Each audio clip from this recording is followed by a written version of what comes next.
Hello everyone. මේ all කියන වචනේ ගොඩක් අය ඉංග්‍රීසි කතා කරන්න යනකොට පටල ගන්නවා. චුට්ටක් ඉගෙන ගමු.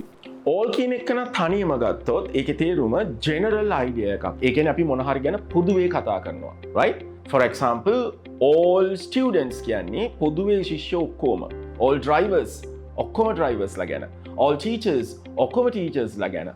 All animals ඔක්කොම animals ලා ගැන. Okay? ඒ කියන්නේ all කියන්නේ තනි වචනයක් විදිහට use කරනකොට ඒකේ තේරුම පොදුවේ අපි යමක් ගැන කතා කරනවා. All usually talks about things in general. We mean all people, all things, or all animals generally. Not a particular group. Understand? විශේෂ කණ්ඩායමක් ගැන නෙමෙයි අපි කතා කරන්නේ. පොදුවේ කතා කරන්නේ. ඒතර අපි පාවිච්චි කරනවා all කියන එක නා. Right? For example, you can say all students need practice. පොදුවේ ඔක්කොටම practice කියන එක අවශ්‍යයි. All children like games. පොදු කාරණයක්. Right? All cars need fuel. හැම කාර් එකකටම fuel ඕන. ඒක පොදු කාරණාවක්. So here we are talking generally. Okay, first point එක all කියන්නේ අපි පාවිච්චි කරන්නේ general idea එකකට. All the hari, all of the hari අපි පාවිච්චි කරන්නේ specific group එකක් ගැන කතා කරන්න. විශේෂ කණ්ඩායමක් ගැන කතා කරන්න. We are talking about particular people or things. Understand?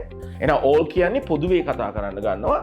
All of the එහෙම නැත්නම් all the කියන වචනේ ගන්නවා විශේෂ කණ්ඩායමක් ගැන කතා කරන්න. Let's go for some examples, right? All of the students in this class passed. මේ පන්තියේ ඉන්න students ලා ගැන කතා කරන්න. All of the children at the party were excited. Party එකේ හිටපු children ලා. Right? All of the cars in our garage are old. අපේ garage එකේ තියෙන කාර් ටික ගැන කතා කරන්නේ. Understand? එහෙනම් all කියන එක නා අපි තනියම පාවිච්චි කරන්නේ පොදුවේ කතා කරන්න. Right? Generally කතා කරන්න. All the hari, all of the hari කියන්නේ විශේෂ කණ්ඩායමක් ගැන කතා කරන්න. Right? කෙටියෙන් මතක තියාගන්න general idea එකකට all ගන්නවා. Specific group එකකට all of the එහෙම නැත්නම් all the. Okay? තව ගොඩාක් මේ ගැන කතා කරන්න තියෙනවා. අපි පොඩ ඉගෙන ගමු. Good luck everyone.